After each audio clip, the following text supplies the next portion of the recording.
Daily লাইফৰ এটা ডাঙৰ কুৱেশ্যন যে আজি কি খাম, কি বনাম। যেতিয়াৰ পৰাই ঘৰৰ পৰা আঁতৰি অকলে থাকি ৰান্ধি খাবলৈ ল'লোঁ, তেতিয়াহে গম পালোঁ যে ৰান্ধনি খোৱাটো ইমান ইজি কাম নহয়। আগতেতো এইখিনি কথা গমেই পোৱা নাছিলোঁ।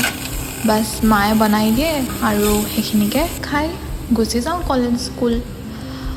বাট কেতিয়াবা যে মাকো কওঁ, এই আজি এইবোৰ কি বনাইছা, খাব মন যোৱা নাই। বাট এতিয়াতো ৰিয়েলাইজ কৰিছোঁ যে ৰান্ধনি হোৱাটো ইমান এটা ইজি কাম নহয়।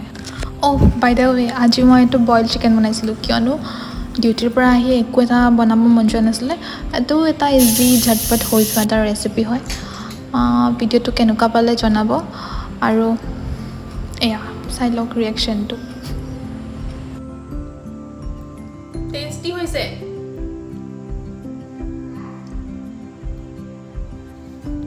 বহুত টেষ্টি হৈছে, বহুত টেষ্টি।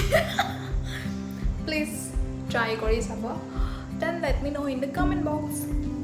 চিৰিয়াছলি গাইজ, বহুত টেষ্টি হৈছিলে। ৰিয়েকশ্যনটো দেখি গম পালেই। আৰু thank you Jyotirekha for the tasty recipe.